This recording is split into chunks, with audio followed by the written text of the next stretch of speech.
दरम्यान खासदार प्रताप पाटील चिखलीकर यांनी मोठं विधान केलं आहे। अशोक चव्हाणांना मी नाही तर ते मला घाबरतात असं खासदार प्रताप पाटील चिखलीकर म्हणाले। मी त्यांना पराभूत करून निवडून आलो असं सुद्धा ते म्हणालेले आहे। तर चव्हाण भाजपमध्ये आले तरी मला काहीच फरक नाही असंही त्यांनी बोलून दाखवलंय। लोकसभेत मी उमेदवार आहे, माझा विजय होणार असं सुद्धा चिखलीकर यांनी विश्वास व्यक्त केला।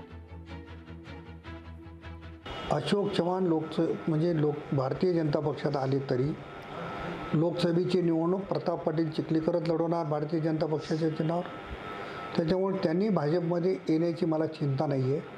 त्यांनी असं सांगितलं की विद्यमान खासदार घाबरत आहेत। एखाद्या वेळेस ते निवडले असते मला पाडून तर मी घाबरायचा विषय निर्माण झाला असतो, पण कदाचित त्यांना उलटं वाटलं, ते मला घाबरता येत असं माझं मत आहे। मी त्यांना हरून जिंकलो, जिंकणारा कमी घाबरत नसतो। त्याच्यामुळे मी कशाची चिंता करत नाही, मला आत्मविश्वास आहे। लोकशाही मराठी ऐका, पहा, जागरूक रहा।